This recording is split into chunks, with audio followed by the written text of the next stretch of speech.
안녕하세요. 저는 오늘 호주 워홀 유경험자 발표를 하게 된 이혜진이라고 합니다. 저는 2021년 작년 하반기에 해외 통신원으로 활동했었는데요.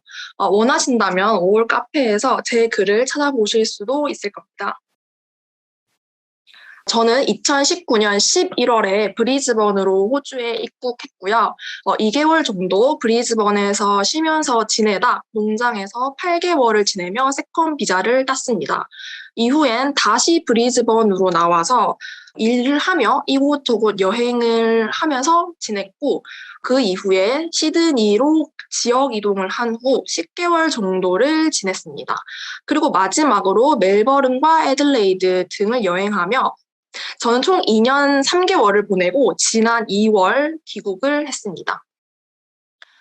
먼저 워홀 중이던 제 친구가 같이 농장으로 가자 해서 저는 따라갔던 케이스였습니다. 그런데 코로나가 생겨서 생각보다 오래 지내게 되었습니다. 사진을 보시다시피 저는 정말 많은 작물을 했는데요. 토마토, 주키니, 레몬 등등 정말 많은 작물을 했지만 저는 바나나와 딸기가 메인으로 해서 비자를 취득했습니다.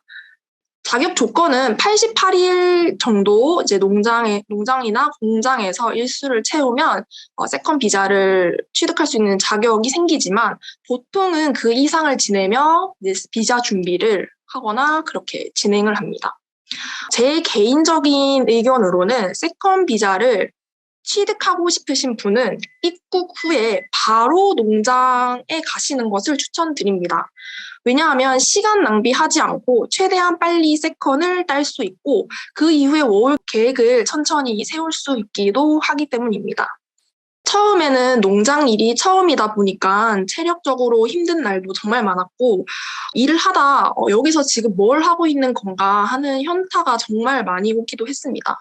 그리고 일수를 빨리 채우고 나가고 싶다는 조급함이 생겨가지고 힘들었는데 농사 일이다 보니 제 마음대로 되지 않아서 정말 답답한 기간이 길었습니다. 그렇지만 저에게는 정말 좋은 친구들이 많이 있어서 견딜 수 있었던 시간이었습니다. 일이 끝나고 다 같이 놀 때면 피곤함도 잊혀질 만큼 정말 재미있게 지냈는데요. 지금도 문득문득 그때를 생각하고는 합니다. 저는 정말 운이 좋게 외국인이 많은 워킹 호스텔에서 지냈고, 그래서 영어를 사용할 수 있는 시간도 길었습니다. 제가 제일 처음 정착한 도시는 브리즈번인데요. 저에게 브리즈번은 정말 이유가 많이 있어서 정착한 도시입니다. 첫째로 저희 사촌 이모가 브리즈번에서 거주하고 계셔서 그것이 저의 브리즈번으로 가게 된 가장 큰 이유고요. 그 다음은 저희 고등학교 친구, 그리고 대학교 친구도 모두 브리즈번에서 지내고 있었기 때문에 저는 브리즈번 말고는 다른 선택지가 없었다고 할 만큼 브리즈번으로 가게 되었습니다. 그리고 도시만을 보았을 때는 도시가 사계절 내내 기온이 정말 좋습니다. 시드니나 멜버른 같은 경우에는 일교차가 크거나 겨울에 굉장히 춥고 그렇게 하는데 브리즈번은 겨울이어도 날씨가 따뜻하고 그래서 살기 좋은 도시입니다. 단점은 브리즈번이 시드니나 멜버른에 비해 도시 크기가 작기 때문에 재미적인 요소는 조금 떨어지는 면이 없지 않아 있습니다. 저는 브리즈번에서 스시 트레인이라고 불리는 한인 스시집에서 일을 했습니다. 그때 당시에 저는 굳이 현지 잡인 호지 잡을 구해야겠다는 생각은 따로 하지 않았습니다. 제가 농장에서 나와서 잡을 구할 때 코로나 때문에 많은 기존의 한국 분들이 한국으로 귀국을 한 상태여서 일할 사람이 부족한 상황이었습니다. 그래서인지 일을 정말 쉽고 빠르게 구할 수 있었는데요. 보통 한인잡이라고 하면 안 좋다는 편견이 정말 많은데요. 저는 한인잡이었지만 정말 좋은 코워커들을 만나서 재밌게 일을 할 수 있었습니다. 좋은 사람들을 만나서인지 마음을 의지할 수 있는 사람들이 생겨서 저는 정말 개인적으로 좋은 경험이었다고 생각합니다. 한인잡의 장점은 아무래도 의사소통이 원활하다는 것인데요. 직원들 중 거의 80%가 한국 사람이다 보니 직원들끼리 커뮤니케이션이 정말 잘 되고 그리고 일에 대한 태도가 정말 잘 맞는 것이 장점이라고 생각합니다. 그런데 이런 점들이 또 단점이 되기도 하는데요. 영어를 사용할 기회가 현저히 줄어들고 만약에 집이 한국인 쉐어하우스 그리고 일이 한인잡 그리고 친구들도 한인 친구들이라면 한국에서 생활하는 것과 별반 다름없이 생활하는 거고 그러면 호주까지 워홀을 간 의미가 없다고 저는 생각을 하거든요. 그렇지만 개인적인 취향이니까 그것은 저도 개인적으로 좋은 경험을 했기 때문에 한인잡을 무조건 나쁘다고만은 할 수 없다고 생각합니다. 그리고 저는 브리즈번에서 8개월 정도를 지낸 후에 시드니로 지역 이동을 해야 했습니다. 오홀러들은 다른 학생 비자나 영주권을 준비 중이신 분들에 비해서는 비교적 자유롭기 때문에 힘들지만 그래도 지역 이동을 한번 하는 것을 저는 추천드립니다. 그래서 다른 도시에서도 살아보고 하는 것이 오홀 비자를 가진 사람으로서 특권이라고도 저는 생각을 하기 때문입니다. 시드니는 아시다시피 굉장히 유명하고 큰 대도시인데요. 그런데도 트레인을 타면은 가까운 곳에 여러 비치들이 있고 공원들이 있고 그래서 쉴 수도 있는 그런 장소들이 많아서 아주 매력적인 도시라고 저는 생각합니다. 저는 시드니에서 러쉬와 호주 우체국에서 일을 하였는데요. 말하자면 오지잡이죠. 여기서 오지라는 뜻은 호주의, 호주인 이런 것들을 통틀어서 호주에서는 오지라고 하는데요. 호주 스타일 영어라고 보시면 됩니다. 호주에서는 이 발음을 단어 끝에 붙이는 것을 보통 많이 하거든요. 예를 들면 토스트를 토스티, 브렉퍼스트를 브레키라고 하듯이 오스트레일리안을 오지 이렇게 말하기도 합니다. 그래서 호주 일을 그래서 오지잡이라고 합니다. 오지잡의 장점은 당연히 영어를 하루 종일 계속 써야 하는 건데요. 그리고 쉬는 공간이 따로 있는데 그곳에 자판기도 설치되어 있거나 직원들 냉장고 이런 것들이 설치되어 있어서 복지 면에 있어서는 굉장한 장점이라고 생각합니다.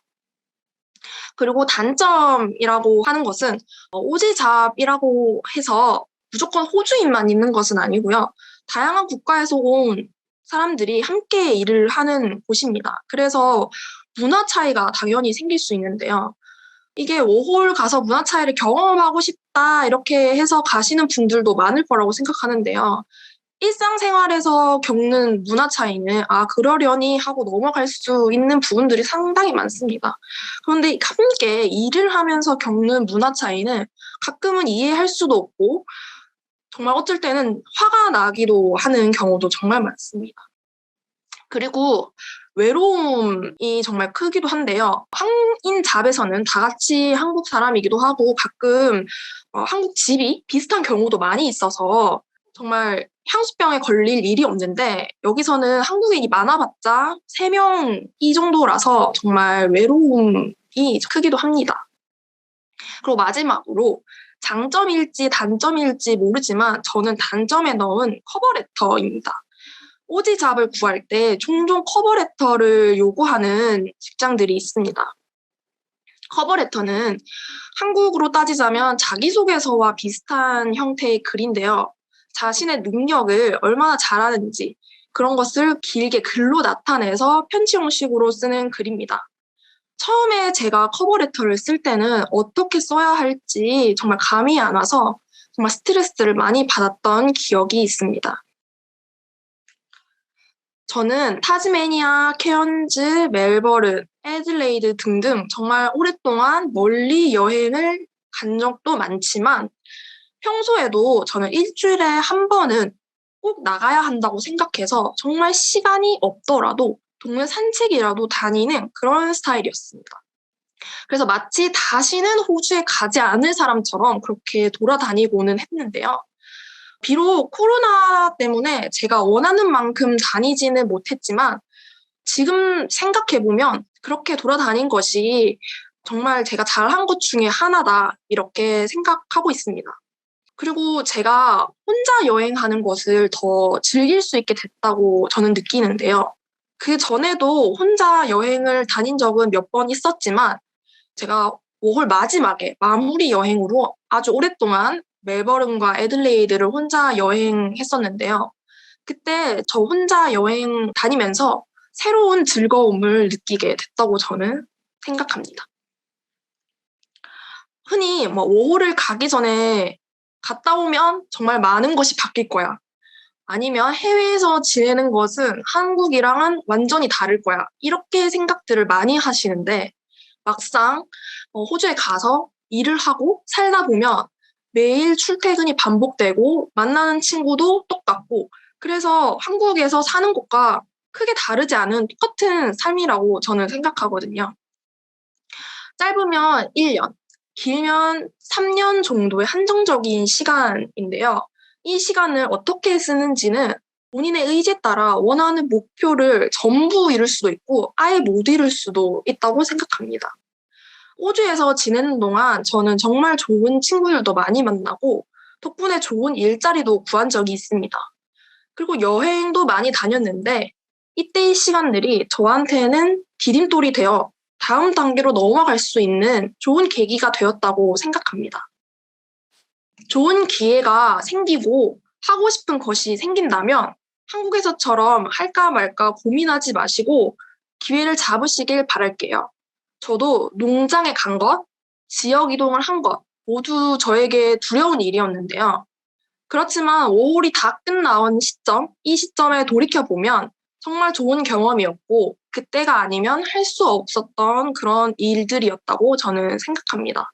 제가 여기 글을 쓴 것처럼 호주에서만큼은 망설이지 마시고 하고 싶은 것을 다 하시길 바랄게요. 감사합니다.